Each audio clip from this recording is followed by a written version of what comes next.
오늘 함께 아침에 나눌 말씀은 잠언 11장 1절부터 15절 말씀입니다.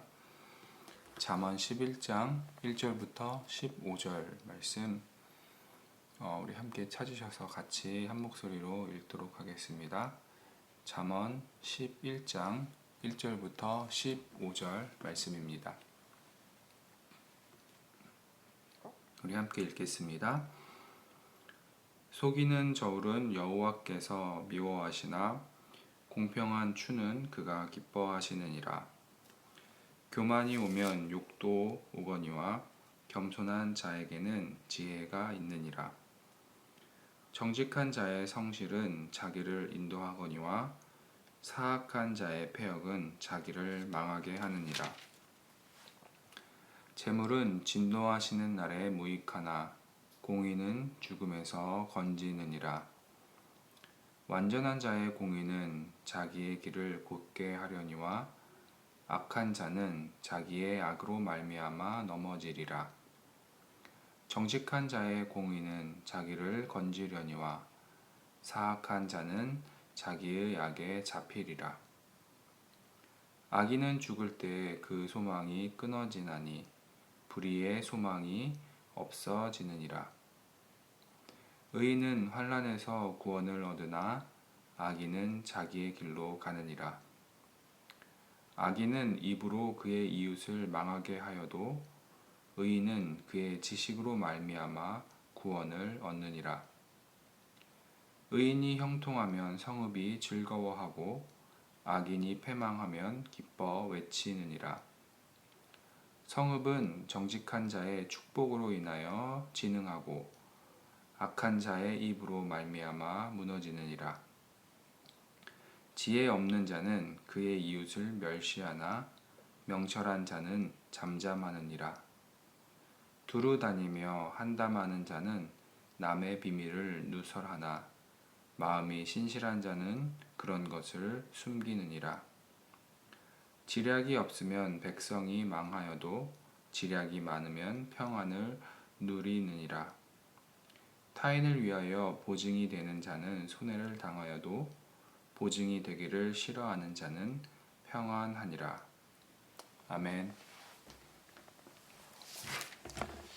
오늘 아침에 함께 읽은 잠언 11장 1절부터 15절을 통해서 겸손한 자에게 지혜가 있습니다 라는 제목으로 하나님의 말씀 함께 묵상하기 원합니다. 오늘 본문은 세 부분으로 나눌 수 있습니다. 1절부터 3절은 정직, 겸손, 성실함에 관하여 주는 지혜의 가르침입니다. 다음으로 4절부터 8절은 의인과 악인의 삶을 대조적으로 비교하며 의인의 구원과 악인의 멸망에 관한 교훈의 메시지입니다.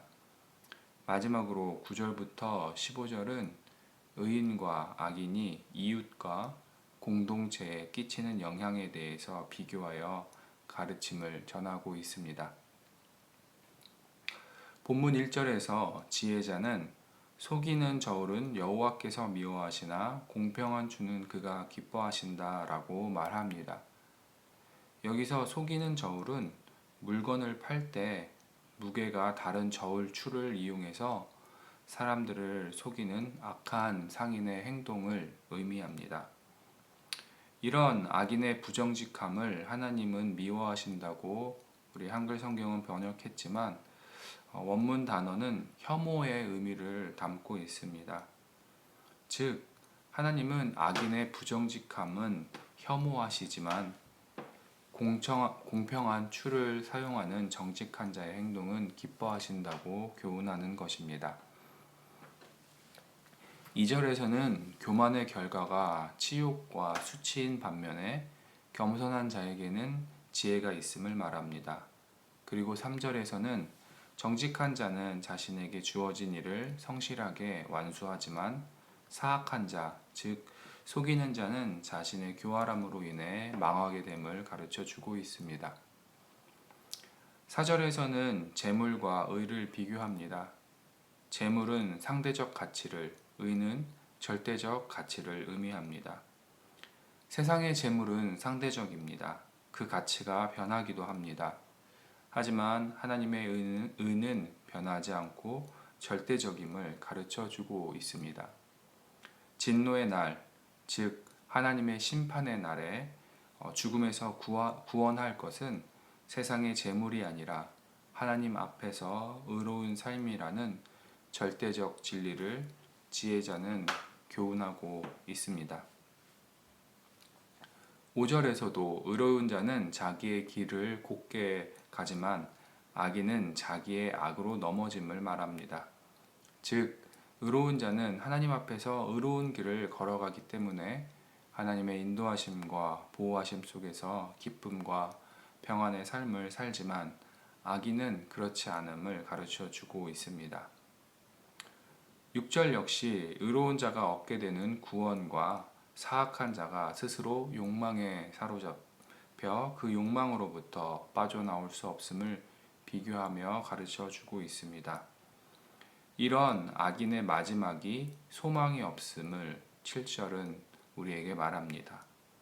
심지어 악인의 삶은 죽음 이후에도 소망이 없이 멸망하게 됨을 강조합니다.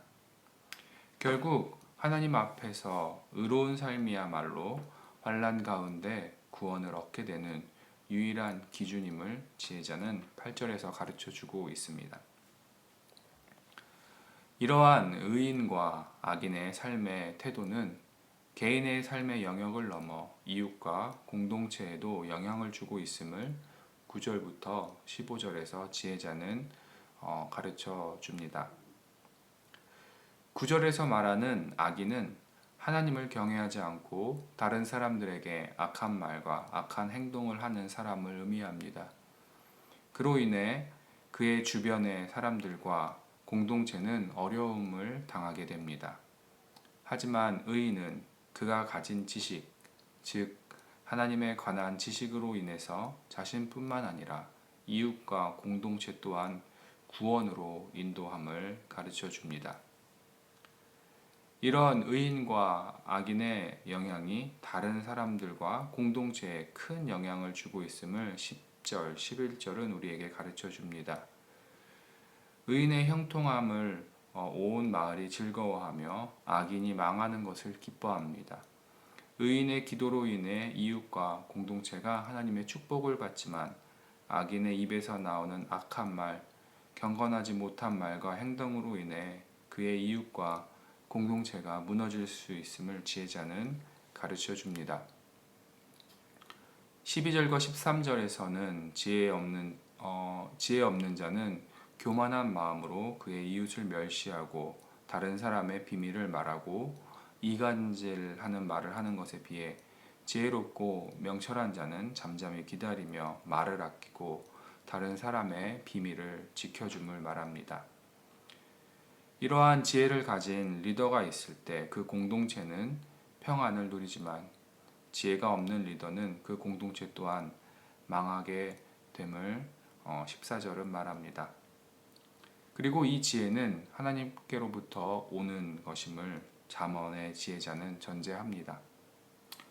마지막으로 15절에서 지혜자는 경솔하게 다른 사람의 보증이 되는 것을 피하기를 우리에게 가르쳐 줍니다.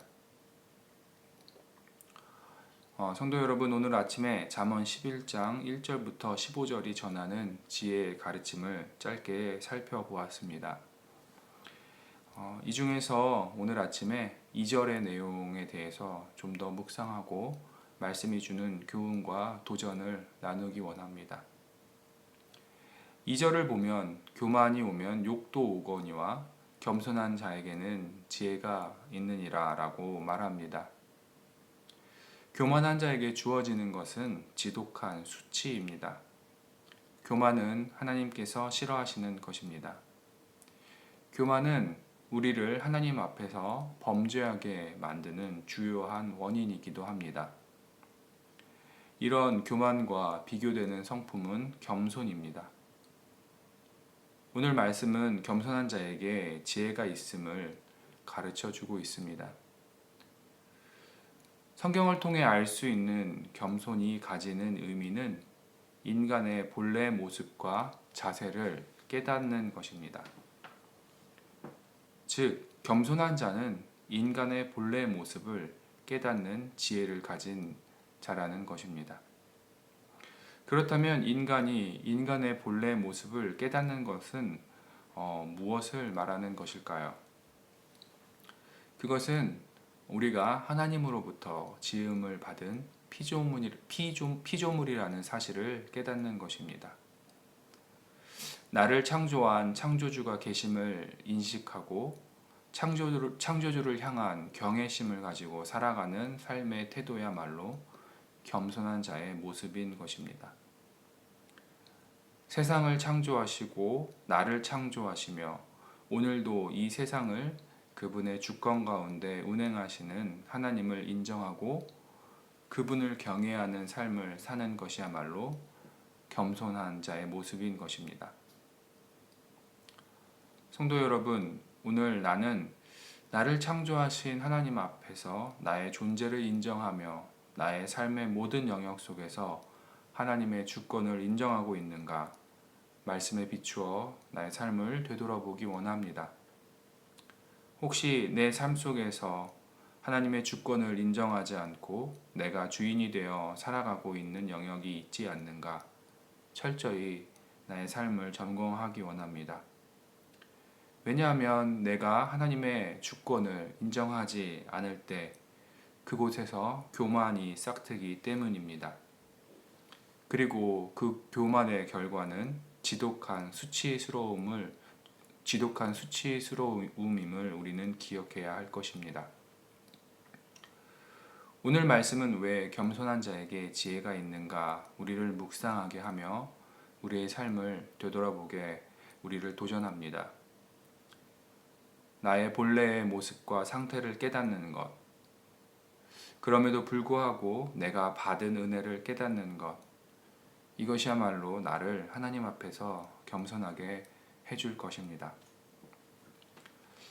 성도 여러분, 우리가 하나님 앞에서 겸손할 때 비로소 우리는 의로운 삶, 의인의 길로 걸어갈 수 있습니다. 왜냐하면 하나님이 주시는 지혜 없이는 우리는 스스로 의로운 길을 한 걸음도 나아갈 수 없기 때문입니다. 오늘 하루 하나님 앞에서 나의 나됨을 깨달아 겸손한 삶을 사시는 성도 여러분이 되시기를 주의 이름으로 도전합니다. 그래서 나의 삶의 모든 영역에서 교만이 사라지고 온전히 창조주 하나님의 인도하심을 구하며 겸손히 주님과 이웃을 섬기는 성도 여러분의 삶이 되시기를 주의 이름으로 도전합니다. 함께 기도하시겠습니다. 하나님 감사합니다. 하나님 아버지, 오늘도 말씀을 통해 하나님 앞에서 의로운 삶을 살기 위해서 우리가 겸손하게 우리의 본래 모습을 깨달아 하나님 앞에서 그 은혜를 구하는 삶을 살아가는 것이야말로 정말로 지혜 있는 자의 모습임을 우리가 다시 한번 깨닫고 묵상합니다. 오늘도 겸손히 낮은 모습으로 하나님의 인도하심을 구하는 삶 살아갈 수 있도록 인도하여 주시옵소서. 혹시 내 삶의 영역 속에서 하나님을 인정하지 않고 나의 자랑과 나의 의를 주장하는 부분들이 있다면 하나님 아버지 우리를 깨닫게 하여 주시고 그 또한 내려놓고 온전히 하나님 앞에 맡기는 삶 살아갈 수 있도록 인도하여 주시옵소서. 그래서 나의 삶의 모든 영역에서 겸손히 하나님의 은혜를 구하며 하나님이 원하시는 의로운 삶을 살아가기에 부족함 없도록 오늘 하루 내 삶을 인도하여 주시옵소서. 감사드립니다. 예수 그리스도의 이름으로 기도했습니다. 아멘. 하늘에 계신 우리 아버지여, 이름이 거룩히 여김을 받으시오며 나라가 임하옵시며 뜻이 하늘에서 이루어진 것 같이 땅에서도 이루어지이다.